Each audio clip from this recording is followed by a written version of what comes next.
Parek Idol, Pariyak ng Ginto by Mot. Request mula kay Demon Time V, Lady. Pero bago po yan, isang mabilisang intro. Pasok!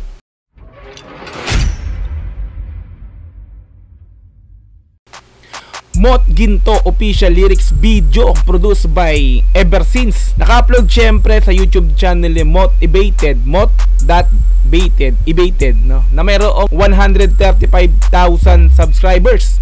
Ayan, nakasubscribe na po tayo kay Motivated. Ilang beses na rin kasi tayo nakapagbigay ng reaction video dito sa channel niya. I think dalawa, no? Meron na po itong 7.5 million views sa loob ng 3 taon.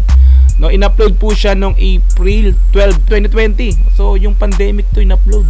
No, kasagsagan ng pandemya ng COVID-19 to, no. Okay, so kung di ka pa nakapag-subscribe sa channel ng Motivated or sa channel ni Mot, so nasa description yung pinaka-link ng video na to para kung gusto nyo i-sound trip, i-subscribe at panoorin dire-diretso, walang putol nga po, no. Okay, this time nga po, etong mapapanood natin ay tila makakita na naman tayo ng wordplay mula sa isang champion ng Isabuhay, no, ng Flip-Top Isabuhay. Okay? Champion to si Mot, isang bata pa lang siya nung time na to. Kung di ako nagkakamali, nung time na to is ano siya noon, nasa Daisy pa lang siya, no? Kasi nag-champion siya 19 yata siya. So 3 years na po nakakalipas. This time mga 24 na siya yata, nila 23, ganun, no? Okay, so kung gusto mo ng ganitong klaseng reaction video, syempre wag mong kakalimutang i-like yung video na to. Paki-subscribe na rin and then paki-click notification bell kung gusto mong ma-update ka kada may lalabas akong ganitong klaseng reaction video nga po, no. Wag na po natin patagalin, na play na po natin ang Mot Ginto official lyrics video produced by Eversince. Let's go! Brr!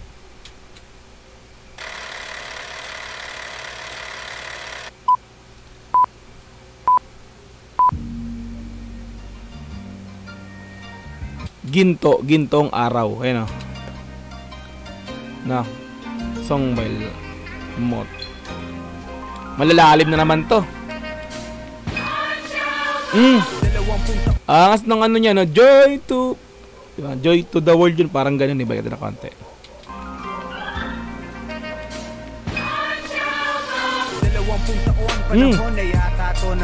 Oh, diba? 20 taon siya. Mali pala ako, 19 yung sinabi ko, eh. So 20 years old na siya nung ginawa niya tong kanta na to nung April, nung in-upload niya to nung April 2020, no. So akala ko 19. So ngayon 23 na siya ngayon, no. So mag-24 ganun. Bagay ng konti. 20 taon panahon na yata to ng pagtitino. Nais ko lang ibahagi ang mga bibihira ko lang maikibo mga. Wait lang, no. Napansin ba kayo? 20 taon siya noon tapos 2020 to in-upload nung April. Isa 20 years old tapos 2020. Pasok na naman.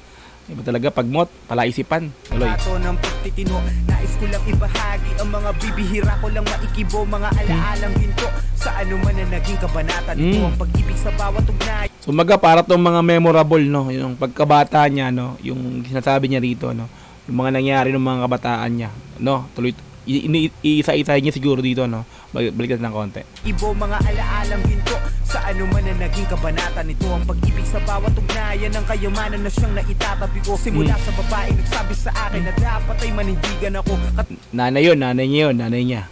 No, tuloy natin ang babaeng manindigan ako. Na siyang naitatabi ko. Simula sa babae nagsabi sa akin na dapat ay manindigan ako. Katwiran niyang wag mong papamarisan ng pangiiwan ng ama mo. Ay! So, sabihin, yung nanay niya pala, iniwan ng tatay niya. So, wala na palang tatay si Mot. So, broken family pala sila, no? Wag mong pamarisan ang ginawa ng ama mo. So, may ginawa sigurong kalokohan nung bata pa sila, si Mot, yung tatay ni Mot, may ginawang kalokohan doon sa nanay siguro niya. Hindi natin alam, no? Kasi wag daw pamarisan yung ginawa ng ama niya, eh. Balik na ng konti. Na dapat ay manindigan ako. Katwiran niyang wag mong papamarisan ng pangiiwan ng ama mo. Maraming salamat sa'yo. Paumanhin na rin kung napaaga ako. Eto ako't dala ko ang pangaral mo. Karga ang mahal mo nga po. So may anak na rin siya. So napaaga. So sabihin, naging batang ama siguro si Mot dito, no? Kasi siguro mga ano pa siya, no? Wala pa siya sigurong 18. Minor de edad pa siya nung time na nagkaroon siya ng anak. Hindi na rin kung napaaga ako. Eto ako't dala ko ang pangaral mo. Karga ang mahal mo nga. Nung bata pa siya, napaaga siya nung nagkaroon ng baby, ng anak, no? Karga ang mahal mong apo. So sabihin, apo nung nanay niya. Sabihin, tama, tuloy. Apo, wala mang haligi. Lubos ang tiyaga mo sa akin. Sa paghalili nyo na parating, nariyan lang mag-isa mga tiyahin. Sa lola at nobya. So mga tiyahin yung siguro yung mga nakasama niya nung kasagsagan lang ng kabataan niya siguro, yung mga tiyahin niya, yung mga kapatid na nanay niya, yung isa sa mga nag-alaga sa kanya nung bata pa siya. Balik natin. Sa akin, sa paghalili nyo na parating, nariyan lang mag-isa mga tiyahin. Sa lola at nobya ko nagtiis sa akin, perwisyong ko susumahin. Nariyan lang mag-isa mga tiyahin. Sa lola at nobya ko nagtiis sa akin, perwisyong ko susumahin. Sa lola at nobya ko nagtiis sa akin, perwisyong kong susumahin. Ay kasing dami rin ang sakripisyo nyo ang pasaway na to'y mas unawain. Naging pasaway din pala si Mot ng kabataan talaga rin nito, no? Sa akin, perwisyong ko susumahin. Ay kasing dami rin ang sakripisyo nyo ang pasaway na to'y mas unawain. Mga lumaking kasabay, pinsan buong nagiwahiwalay sa ngayon. Mga kabatang pinsan. Pasaway na to'y mas unawain. Mga lumaking kasabay, pinsan buong nagiwahiwalay sa ngayon. Naghahagilap sa mundong magulo kung anong ikatitiwasay. Ngunit ang nasa isip, may mga kababata siyang pinsan, no? ay marating man ang hindi akalain. Sa paglalakbay na sa lilingunin pa rin ang magagandang tanaw. Yes, sa paglalakbay ng angas. Sa paglalakbay na sa lilingunin pa rin ang magagandang tanaw. Magtagumpay ka na, magandang tanawin na yung makikita mo. Marating man ang hindi akalain. Tagumpay na siya eh. Sa paglalakbay na sa lilingunin pa rin ang magagandang tanaw. Batang bata pa si Mot, oh. No? Totoy na totoy pa siya sa flip-top nung time na yun. Ginto tapos araw ba to o buwan? Siyempre ganun. Mga kababata kasama at mga nakalaro kong kapwa pikon, maging sa mga nakilala ko sa paggawa ng mga maling desisyon. Ayun nga, yung siyempre estudyante ka, mga kabataan mo, yung mga magagawa ka talaga ng ng mga mali. Siguro nagbisyo din to si Mot. Balik ka lang kaunti. Mga nakalaro kong kapwa pikon, maging sa mga nakilala ko sa paggawa ng mga maling desisyon. Sa una kong subok, mga nakitawa at kakonsyabang naging saksi nung paubo-ubo pa ako sa unang buga at pagsusuk. Sigarilyo.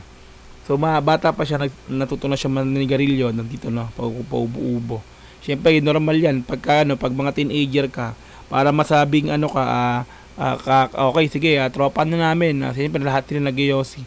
So, napasama siya sa ganun, no? Naninigarilyo siya.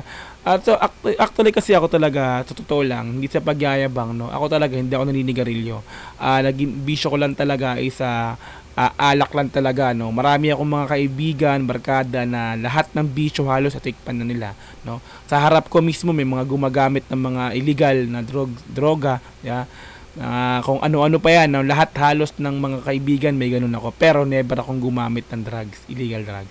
Nag-iinom lang talaga ako, no? Sigarilyo, ginawa ko yan parang nung kabataan, parang masabi lang na matry ko, pero hindi ko talaga parang pag hits buga, yun na, wala na. Hindi ko inaral yung paglunok ng usok tapos ilalabas ko sa ilong. Never kong inaral at natutunan talaga yan. Natubukan ko siya nung pero hindi ko talaga kinahiligan yan. So, hindi ko talaga ginamit yan. Siyempre, ikakwento ko na rin sa inyo. Ito, andito na tayo, no? Nakaka-reminisce kasi, kumbaga, babalikan natin yung mga kabataan natin. No? Teenager pa ako noong time na yun, siyempre.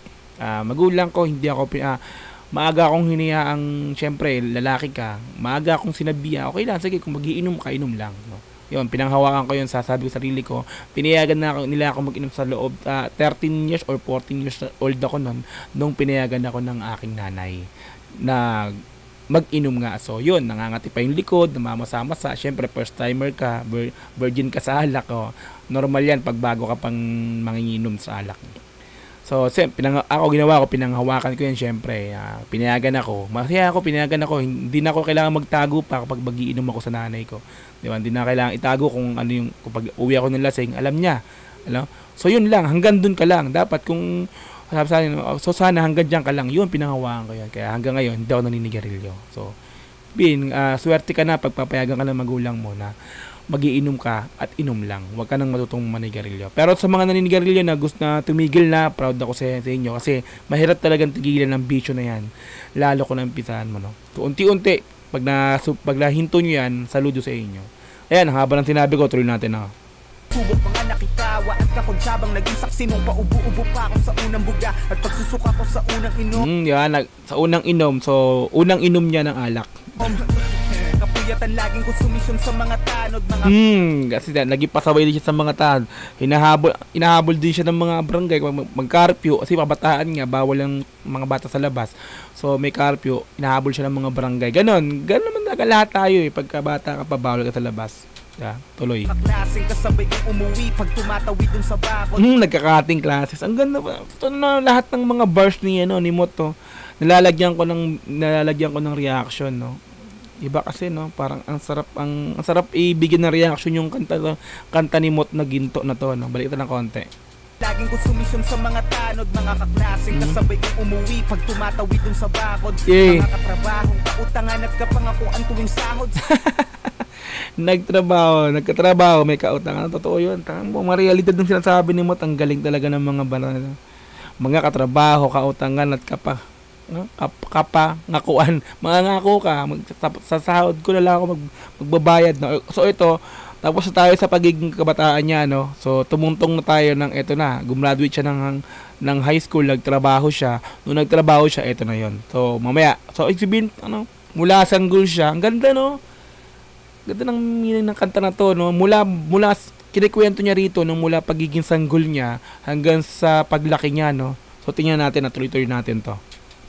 Silang mga kasangga kung sa kalokohan nagpapakapala ng apo. Mga kasindihan kung magdamo bilang na sabi na gumamit ka rin pala nagdamo ka rin pala. Akala ko nanigarilyo ka lang. O tuloy natin. Ilan dito mino na sa dating papakapala ng apo. Mga kasindihan kung magdamo bilang na ang ilan dito mino na sa dating halaman lang nung nalasahan na ang chemical din na nagawa pang huminto. Gumamit nilang chemical. Ang chemical puti yan. So dati damo-damo lang, ngayon gumamit na rin ng mga puti. Wag yun. Illegal. Hindi dapat ganun.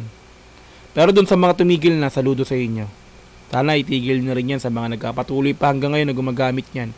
Tigil na natin yan, mga repapits, hindi maganda yan. Balikan ng konti. Ang ilan dito mino na sa dating halaman lang nung nalasahan na ang chemical din na nagawa pang huminto. Mga alok yung manayaking nabigo na ipagpaumanhin ninyo.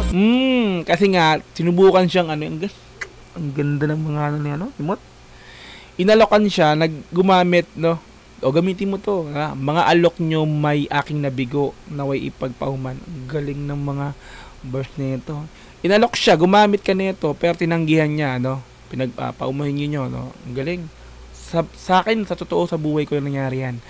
Marami nag-aalok sa akin, pero sabi ko, tama na yan. Magtropa lang tayo, pero hindi ako gagamit kung ano yung ginagamit nyo. Paumanhin nyo na yan. Galing! Saludo sa iyo, Mot. Ang galing na. Chemical din na nagawa pang huminto. Mga alok yung manayaking nabigo. Naway ipagpaumanhin ninyo sa halip tanawin nyo na pagkasagip ang naging kapalit ng pagtanggi ko.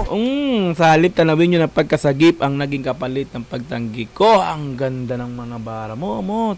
Sa halip tanawin nyo na pagkasagip, no? Sinagip nyo yung buhay niya. Kasi tinanggihan niya kayo. Sabihin niyan, tinanggihan niya kayo kasi nga, gusto niya sagipin yung sarili niya na hindi siya malulong sa drugs na ganyan, no?